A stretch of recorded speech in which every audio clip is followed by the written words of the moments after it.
Good evening, students. Today we are discussing the second application of ACL. ठीक है, ACL की second application है magnetic field due to solenoid. ठीक है, थोड़ा सा ध्यान से समझना. 10th में भी आप ये चीज करके आ रहे हो. ठीक है, तो 10th वाली चीजें मैं थोड़ी सी आपको बता देता हूँ पहले. ठीक है, क्या है ये? पहली बात तो सोलिनॉइड एक हेलिकल फॉर्म की होती है. जैसे स्प्रिंग होती है अपनी हीटर में स्प्रिंग नहीं लगाते हैं वो वाली, उस टाइप की एक हेलिकल फॉर्म होती है. ठीक है, जो कि इंसुलेटेड वायर से बाउंड होती है. ठीक है, दूसरी बात,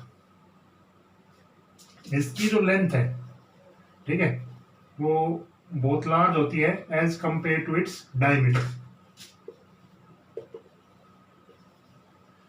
ये आप 10th क्लास में पढ़ चुके हैं ये चीजें जो मैं आपको बता रहा हूं अभी तक. ठीक है, तीसरी बात, इसके अंदर करंट मान लेते हैं ऐसी है. आप कैसे मान सकते हो? मैं ऐसे ही मान रहा हूं. ठीक है, हर एक कॉइल के अंदर. ठीक है, तो ये एक सर्कुलर कॉइल है अपने आप में, इस वाली. ठीक है, ये इसका अंदर वाला पार्ट है, ये इसका बाहर वाला पार्ट है. ऐसा जो हमने एक्सिस वाला किया था ना, वही वाली चीज है इसमें. ठीक है, तो आसान आसान सी चीजें है, इसलिए मैं आपको दोबारा बता रहा हूँ. ठीक है, देखो करंट किस तरफ है? बाहर की तरफ. थंब किस तरफ जा रहा है? इसके लिए भी ऐसे ही, इसके लिए भी ऐसे ही. इसका मतलब क्या है?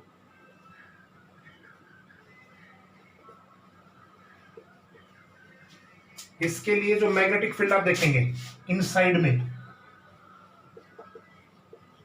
वो मैग्नेटिक फील्ड कैसी है? यूनिफॉर्म. कैसी मैग्नेटिक फील्ड है? वो यूनिफॉर्म. ठीक है, एक लास्ट और इंपॉर्टेंट बात वो देखिए आप, जब ये इससे बाहर निकलेगी, ठीक है, तो इसके बाहर ये जो मैग्नेटिक फील्ड लाइन सी तो है, ये जब बाहर निकलेंगी तो ये ऐसे घूम के आएंगी. ऐसा घूम के क्यों आएंगी? तो एक छोटी सी चीज आप ध्यान रखिए, मैग्नेटिक फील्ड में मैग्नेट के अंदर, जैसे मान लेते हैं कोई भी मैग्नेट है ना, ये आपने पढ़ा हुआ है, कोई भी मैग्नेट होता है उसके अंदर नॉर्थ पोल और साउथ पोल बनते हैं.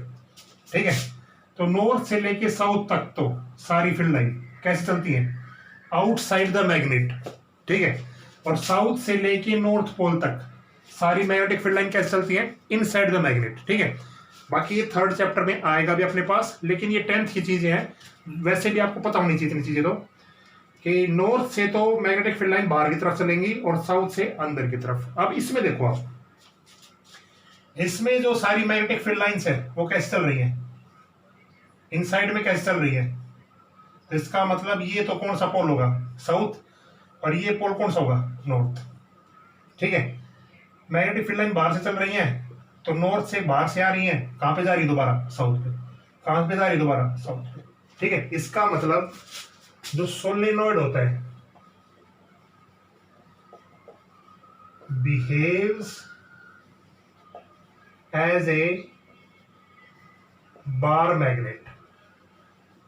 ये कुछ एक चीजें हैं जो आपको इसकी याद रखनी पड़ेंगी कि सोलेनॉइड की प्रॉपर्टीज क्या क्या होती हैं, जो 10th क्लास में आप पढ़ के आए थे. ठीक है, हमें यहाँ पे क्या करना है? इसका एक्सप्रेशन देखना है, जो कि बहुत इंपॉर्टेंट चीज है. ठीक है, ये भी. तो हम आगे बढ़ते हैं अब. ठीक है, मिटा देता हूं इसको मैं. तो ये 4-5 चीजें आप याद रखेंगे ना. ठीक है, इनको लिख लेना अपनी कॉपी में, बुक से देख के लिख लेना. इसकी डेफिनेशन क्या होती है, किस तरह ये बिहेव करता है. ठीक है, मैग्नेटिक फील्ड अंदर यूनिफॉर्म होती है, आउटसाइड में नॉर्थ से साउथ पोल चलती है. इसका मतलब ये है, आगे देखिए अब, इसका मैं पहला केस ले रहा हूं एक, ध्यान से देखना. ठीक है, ये केस आपको बुक में नहीं मिलेगा. ठीक है, वो केस है आउटसाइड द सोलेनॉइड.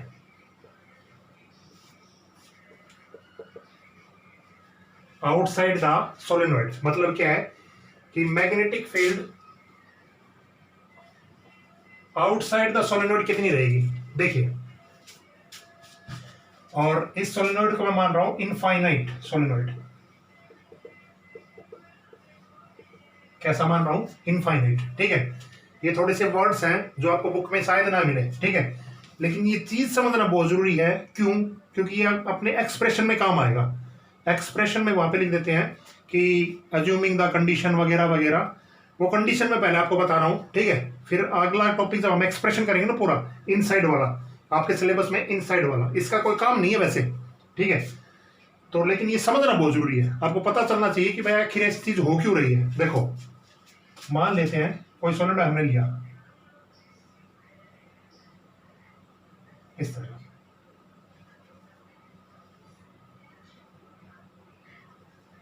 ठीक है, ये थोड़ा सा बड़ा है, इनफाइनाइट है, इसके अंदर मैग्नेटिक फील्ड लाइन ऐसी है। अभी बताया था मैंने आपको, करंट अगर ऐसा रहेगा तो मैग्नेटिक फील्ड लाइन कैसी रहेंगी, ऐसी। ठीक है, हम कोई इनफाइनाइट डिस्टेंस पे मान लेते हैं, ये कोई डिस्टेंस है, infinite distance r, this r is infinite distance. ठीक है, अब बाई BSL, अगर मैं BSL की बात करूं यहां पे, ठीक है, करना है ही आपको कॉपी में, ध्यान रखना। ठीक है, r टेंड्स टू इंफिनिटी, अगर ये पॉइंट R जो है वो इंफिनिटी पे है, ठीक है, तो B कितना हो जाएगा, 0। ठीक है, देख लो ना, B इज इक्वल टू क्या होता है, म्यू नॉट NI अपॉन में क्या होता है, 2R। अगर ये R इंफिनिटी पे है तो B कितना हो जाएगा, 0। तो बाई BSL से तो हम देख सकते हैं कि ये B है ना, बाहर क्या है, डिस्टेंस इसके बाहर क्या है, 0 है। अब ACL का यूज करते हैं। देखो, कोई दो पॉइंट आप मान लो ऐसे ही, डिस्टेंस मान ली R1 और एक डिस्टेंस मान लिया आपने R। ठीक है,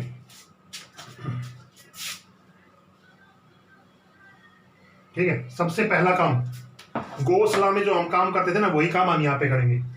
ठीक है, मेकिंग ए एम्पीरियल लूप।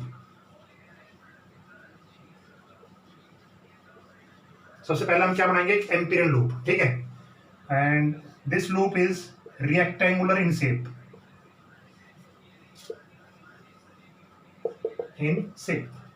किस तरह, देखो, ठीक है, इसको मैंने नाम दे दिया P, इसको मैंने दे दिया Q, इसको मैंने दिया R और इसको मैंने दे दिया, इसको बड़ा R लिख लो आप, R, और इसको मैंने दिया S। This is R1 and R। ठीक है, इस R का आपको कोई काम नहीं है। ठीक है, कभी आप इस R का, ठीक है, इसके अंदर कोई भी करंट किसी तरह फ्लो कर रहा है, मान लेते हैं I, वो किसी तरह भी हम मान सकते हैं। ठीक है, मैंने इस तरह मान लिया। ठीक है, इसका जो करंट है वो इस तरह फ्लो कर रहा है। आगे देखिए, हम यूजिंग ACL क्या होता है, B dot DL is equal to mu not I। ठीक है, A इसकी लेंथ मान लेते हैं L है और इसकी ब्रेड्थ मान लेते हैं B है। रेक्टेंगुलर की लेंथ L मान ली और B क्या मान ली, इसकी ब्रेड्थ। ठीक है, आगे देखिए, आप पूरी लूप कितनी है, PQRS अपने पास। हर एक लूप के अंदर हम क्या देखेंगे, करंट, ये वाला निकालेंगे। तो LHS में आप देखिए पहले, B डॉट DL, PQRS, इसको P और लिखो साथ। क्यों? क्योंकि एम्पियर लूप हमेशा क्लोज होती है, P से Q, Q से R, R से S और S से फिर दोबारा P। देखो, इसका इंटीग्रेशन वैसे लिखता हूं जोड़ के, B डॉट DL P से Q plus B dot DL Q से R plus B dot DL R से S plus B dot DL R से P। ओके, ये मैंने अलग अलग करके सेपरेट करके लिख लिए ताकि आपको पता रहे कि ये किस तरह हमें लिखने हैं। तो इसमें थोड़ा सा